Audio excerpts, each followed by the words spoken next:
Essula ya 33. Naye Yobu, nkwegayiridde wulira okwogera kwange era tega okutuuka eri ebigambo byange byonna. Laba nno njasamya akamwa kange, olulimi lwange lwogedde mu kamwa kange. Ebigambo byange binaayatula obugolokofu bw'omutima gwange, n'emimwa gyange bye gimanyi bye ginaayogera awatali bukuusa. Omwoyo gwa Katonda gwe gwankola, n'omukka gw'omuyinza w'ebintu byonna gwe gumpa obulamu. Oba oyinza, nziraamu. Liraanye ebigambo byo mu maaso gange, oyimirire wakati. Laba ndi awali Katonda era nga ggwe bw'oli, era nange nabumbibwa okuva mu ttaka. Laba, entiisa yange teekukange, so n'okunyigiriza kwange tekuukuzitowerere. Mazima oyogedde, nze nga mpulira.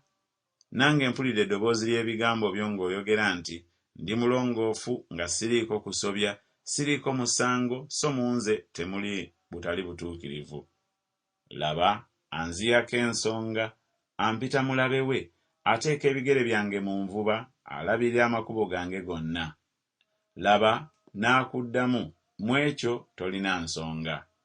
Kubanga Katonda asinga omuntu obukulu. Kiki ekikuwakanya naye? Kubanga tabalirira muwendo gwa bigambo bye byonna.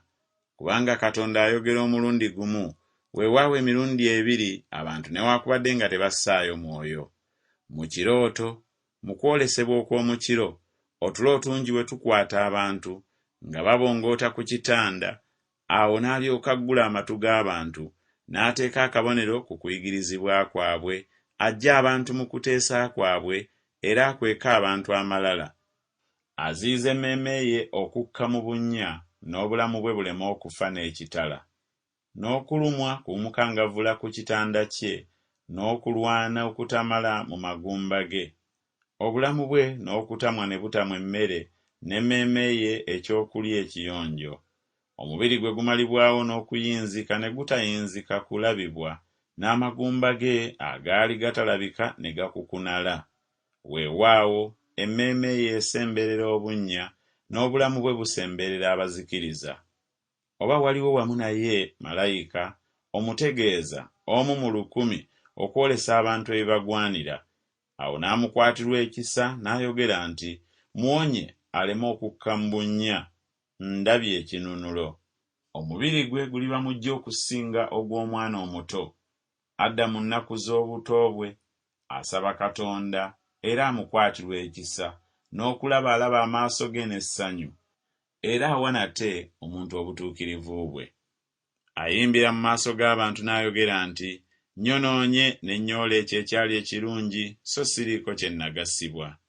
Anunudde emmeeme yange obutakka mu bunnya, n'obulamu bwange bunaatunuuliranga omusana.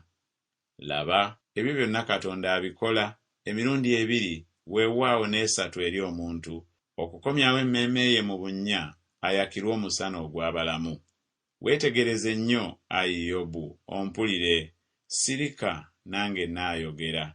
Kubanga olina ekyokwogera, nziraamu.